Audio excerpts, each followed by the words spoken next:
Salut à tous, c'est Pank de la chaîne, bienvenue sur cette vidéo qui aujourd'hui va continuer à parler hypnose et sensualité, hypnose séduction. En tout cas, la notion sur le rapport humain dans un contexte romantique, amoureux, voire sexuel.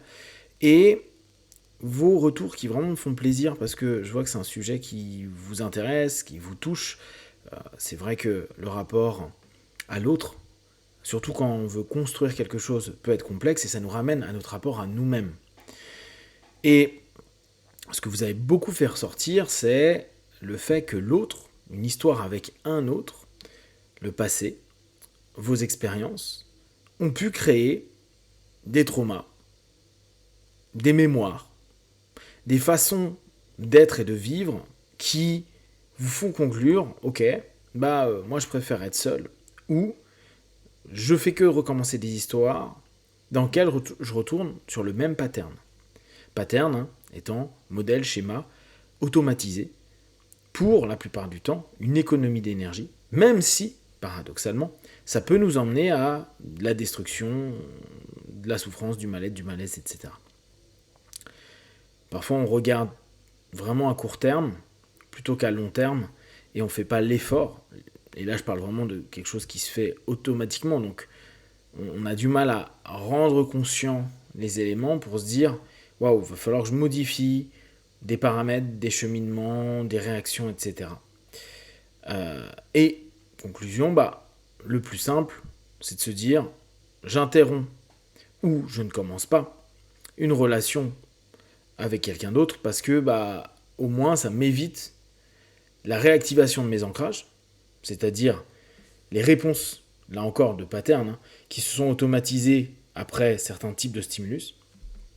Et je peux prendre de la distance, je peux m'apaiser et surtout ne pas vivre une histoire ou un cheminement psycho-émotionnel, voire physique, qui poserait problème. Donc on se rend bien compte, en tout cas dans ce que vous me partagez, qu'il y a cette notion de se dire pourquoi pas un autre, une autre, avec moi pendant un petit bout de chemin ou un long voyage. Mais derrière, j'ai peur.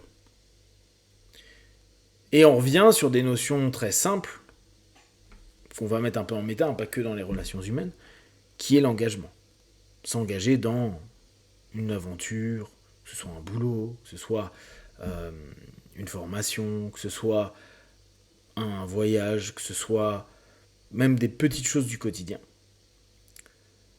L'engagement sous-entend qu'on va vivre un ensemble d'expériences, donc de sentiments, d'émotions et de sensations, qui peuvent ramener des éléments négatifs, problématiques. On revient sur la notion que quand il y a un engagement, quand on s'engage sur un chemin, une voie, une rencontre ou une relation, il y aura automatiquement du bon et du moins bon. Vivre dans l'illusion que le chemin va se faire que de façon merveilleuse, c'est possible, je pense qu'il y a des exceptions, mais si on reprend basiquement 20-80, ça serait 20% et encore, je pense qu'on peut diminuer. Mais admettons, on a toujours des personnes qui nous disent « moi, jamais aucun problème », etc., etc. Ça peut être lié à du déni, ça peut être lié tout simplement à une vraie belle relation, ça peut aussi être lié à un manque de visibilité dans le temps, etc., etc. Qu'importe. Prendre en compte d'entrée que il va y avoir des contraintes, des déceptions, des regrets, de la tristesse. Et que, bien sûr, l'autre n'étant pas nous, et l'autre étant un individu avec ses propres névroses, ses propres peurs, ses propres attentes, ses propres histoires, le croisement de notre histoire à son histoire va automatiquement créer des étincelles sur certains aspects, sur des valeurs, sur des croyances, sur des petits comportements qui, au bout d'un moment, devient simplement la fixette qu'on se fait sur la personne. S'engager, c'est donc se dire quoi qu'il arrive, ça va pas être 100% bien. Et pour avoir beaucoup de personnes en session, les personnes qui me disent « Moi, j'ai choisi d'être seul, je suis mieux », c'est étonnant. Alors bien sûr, là, j'ai des personnes qui viennent pour travailler sur elles-mêmes. Combien te disent « En fait, je suis pas heureux ou heureuse dans cet état-là. Je m'ennuie, il y a plein de choses bien que je peux faire, j'ai une sensation de liberté, mais c'est pas OK. » Donc, pas pour dire que c'est pas le bon chemin, juste pour rappeler que là encore, quand on s'engage, j'utilise sciemment ce mot-là, engagement, dans un chemin de célibat, de solitude, va y avoir automatiquement des éléments qui sont pas OK. Qui sont pas OK parfois avec le temps. C'est bien quand tous les copains sont encore libres, dispo, etc. C'est peut-être moins bien 15 ans plus tard quand tout le monde a une vie de famille et que quoi qu'il arrive, tu te retrouveras seul à un moment donné pour faire des choses. Donc après, l'engagement, le choix et la décision de partir dans un chemin ne nous empêche pas de faire demi-tour, mais ça va faire une exploitation d'énergie énorme pour retourner à un point initial, ce qu'en général on ne fait pas. On peut prendre un détour, on peut ne pas continuer, on peut s'arrêter au bord du chemin. On a plein d'éléments possibles.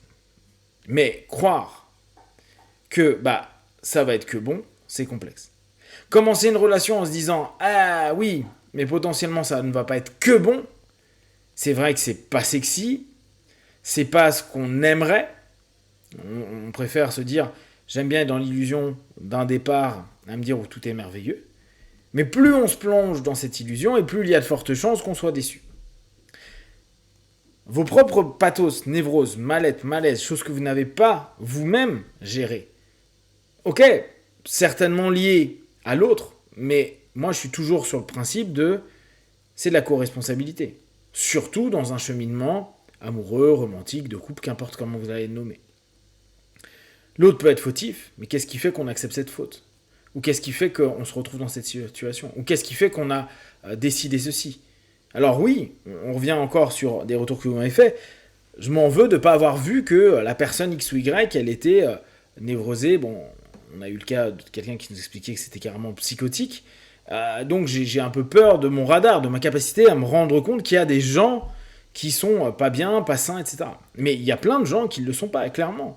Même si je ne crois pas du tout qu'il y ait autant de PN, pervers narcissiques, que partagés partout, il y a plein de pervers, il y a plein de gens narcissiques, il y a plein de gens c'est des salopards, il y a plein de connards, etc. C'est sûr.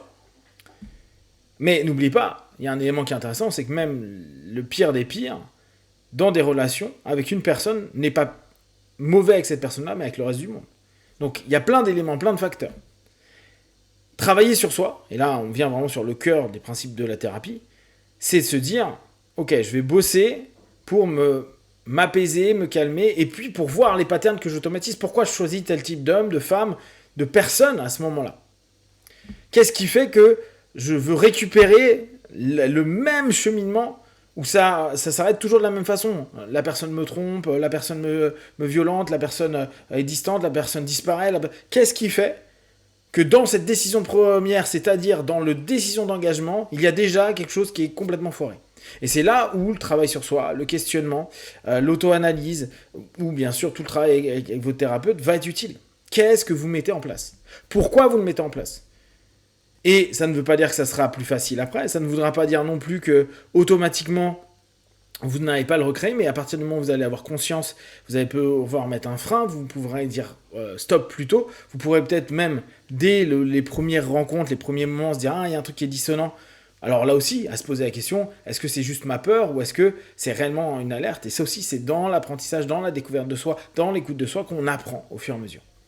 Donc travailler sur soi pour être apte à se dire est-ce que je recrée une dynamique à ce sujet-là, romantique, amoureux, social plus, c'est quelque chose d'essentiel. On en reparlera si vous voulez, et poser des questions. Si vous avez bien sûr ces questions sur Facebook, YouTube, j'y répondrai le plus rapidement possible. Et comme d'habitude, de tout ce que je propose, ne prenez que ce qui est bon et juste pour vous. Testez, observez, analysez et concluez. Be one. Ciao.